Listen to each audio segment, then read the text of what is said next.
All right, welcome to this video where we're talking about, well, how do you even secure speaking engagements? And I'm super excited to share two sides of it. How do you secure speaking engagements and actually get them? So we're gonna walk through some examples on how to do that. And then also, how do you maximize a speaking engagement? How do you do it? How do you prep? So what we focus on is we got pre-game, during the game, and then post-game. Like what does that really look like in terms of prepping for speaking engagement? So I hope you ready for that, right? I hope you're ready for that because that's going to be super excited. So this is all things speaking engagements, booking it, getting it, contracts, and all of that good stuff. So hope you're ready for that. All right, let's kind of just jump in, right? This is one of my other favorite ones that I'm super excited to share with you. All right, so with that being said, let's focus on when it comes to booking speaking engagements.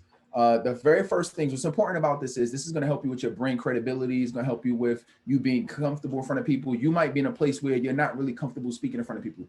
That's why it's important to be in front of video and you speaking continuously because you'll get comfortable. And then as you start speaking to small audiences or you start speaking virtually, that is going to get your confidence up.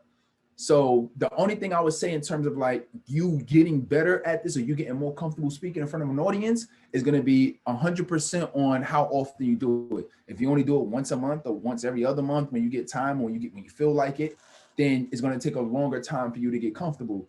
But if every day you're doing video, if every week you're trying to get in front of some physical or virtual audience, even if it's a Toastmasters, even if it's you, like you doing these lives or like we talked about you doing the doing your weekly hosting these weekly trainings, that's a speaking engagement. You creating that opportunity for yourself, but that's still a speaking engagement. You speaking to multiple people, you speaking to your audience, right? That is what is going to help you get comfortable.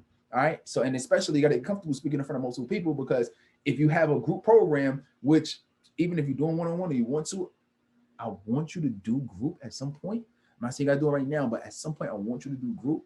Then it's going to be important that you get comfortable speaking in front of people. All right, so now that that's out the way, let's look at booking a speaking engagement. So one, in terms of the PCS map, and I'm always going to be referring to which sections are relevant to the PCS map because literally like once this course is complete or even during this course, I want you following this PCS map to the T. Check, check, check, right? And then in order to continually master what's on the PCS map, so you can make your $5,000 and beyond. That is where we talk about coming into the PCS program and getting the group coaching and the community and et cetera, right? So this is helping you get a lot of knowledge. This is the deep foundation. So with that being said, booking a speaking engagement, you have to at least book one, which is virtually or in person is okay, right? So let me just share with you some, So your goal is, right? Just so we're on the same page, we know your goal is, I want you to, so this is your action, right? This is your action item. Your action item is I want you to book a speaking engagement, right? So this could be in person, this could be on stage. I mean, I don't care because speaking to you, and it doesn't matter how many people is in the audience, right? Like it's up to you. But I would say, try to challenge yourself, try to book 5, 10, 15, 20, like try to get in front of more people because it's just going to help you get more confident. But at the end of the day, if you book a speaking engagement, you can check this off in terms of the PCS map. So, but that's what I want you to do is I want you to book a speaking engagement.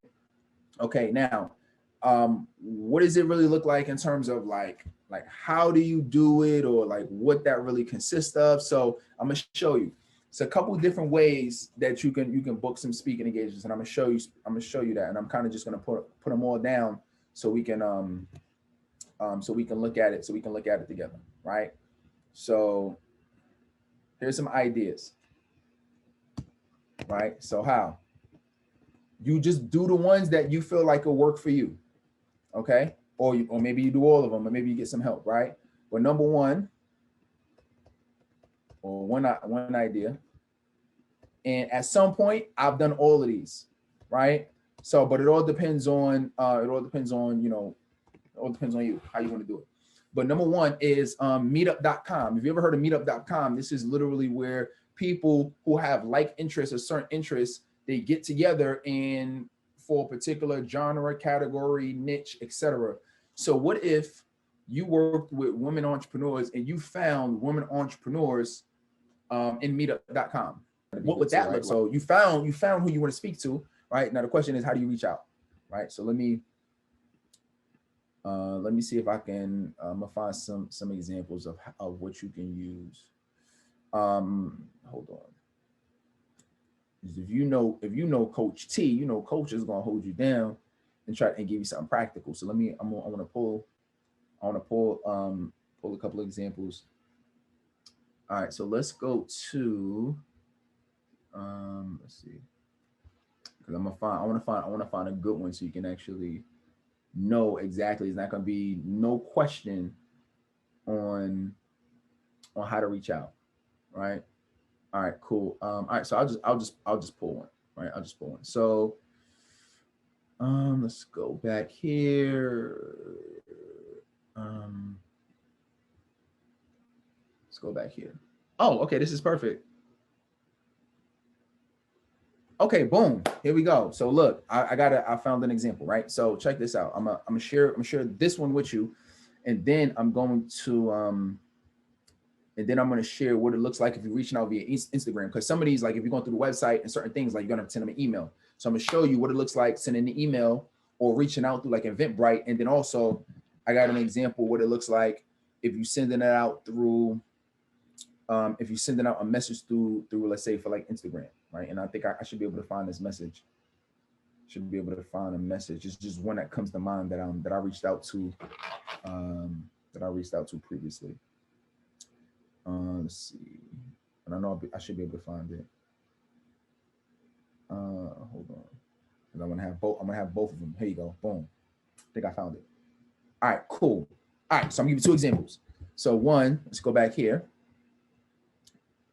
All right, so remember I said that what you'll do is like you'll reach out through like Eventbrite, or maybe you'll reach out through the website. Maybe you did a Google search and you found them and sent them an email.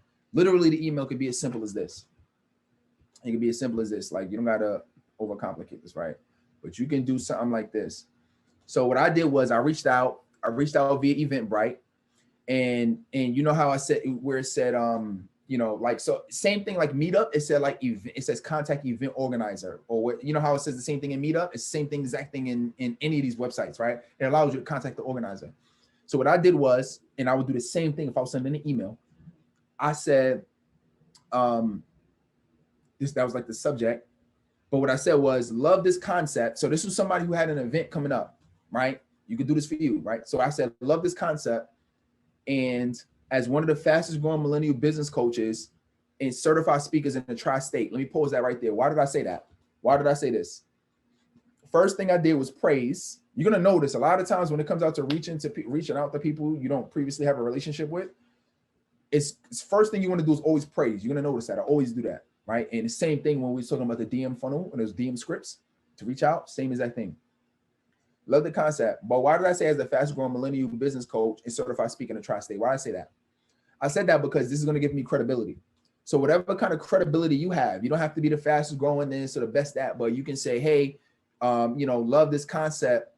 And, you know, and what I do is love this concept because I help. I would love you to say, so love this concept because I help ...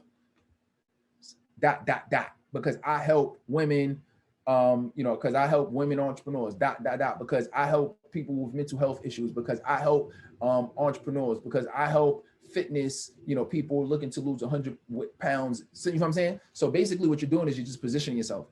And then you say, let's chat because entrepreneurs desperately need the skills. So I would give them a reason to chat. I would say, I would love to chat because, or, you know, are you open to having a conversation? Because, you know, a lot of women are struggling with their, you know, to start up businesses, because a lot of people are struggling with their weight right now, because a lot of people are such and such, right? So give them a reason to reach out. So I just said, you know, a lot of people need skills of public speaking and influence. And then you say, are you open to a quick conversation? Right? Are you open to a quick discussion?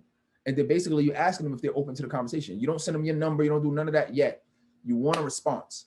So, you know, so this one says, you know, so look, they responded, right? And what they said was, thank you so much. I agreed. And this is literally, you know, somebody I just reached out to, right? And it says, I actually don't have any more speaking spots for the year, but I'll be welcome for you to attend as a sponsor. So in this case, I didn't get a chance to attend, but what I could have done was to build that relationship. I could have attended, right? And then attending, I would have got a chance to meet her in person. So now when they do additional events throughout the year, I'm in there, right? And that's it. That's it. Like, so this is what I would do in terms of sending email, in terms of reaching out, like Meetup and Eventbrite, etc. all those websites. That's what I would do. Does it make sense? All right. Now, also, this is now if I'm on Instagram, right? So we talked about, so one of the things we talked about was how to do this via like how to find them, right? So what I did was literally what I did was the initial message I sent was so they reached out to me, but basically what I would have said was basically I would say this, like if they follow you, so let's say it's the same kind of deal. You like their stuff, you like their page, and see if they like you back. And if they do, I would say, thanks for engaging, love what you're doing. Same thing, right? I mean, I'm giving them a compliment. Love what you're doing. A few of my past clients came through your program, whatever. So I found the commonality. So, but I would say the same exact thing. I would say, thank you for engaging. I love what you're doing for women. I love what you're doing for entrepreneurs. I love what you're doing for fitness. I love what you're doing for whatever. Right. And I would say, and same as that thing, I see a few people struggle with X. This particular case, I've already had some people that went through, but I was just trying to create some kind of commonality. Right. So your commonality is the fact that they're helping people, they're helping their audience, you're helping the audience, the same type of audience. You find that commonality and then say, are you available to chat? Are you open to a discussion?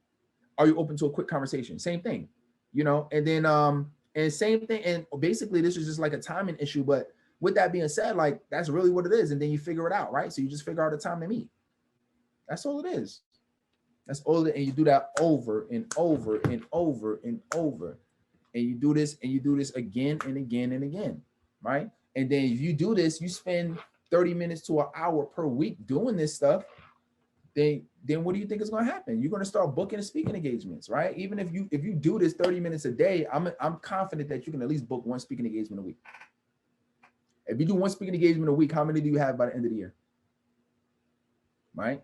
So that's really key. All right, with that being said, let's kind of transition. I'm gonna show you what it is. Now you had the conversation, you found them, you had the conversation, they're excited, and now we're talking contract negotiation. So what does that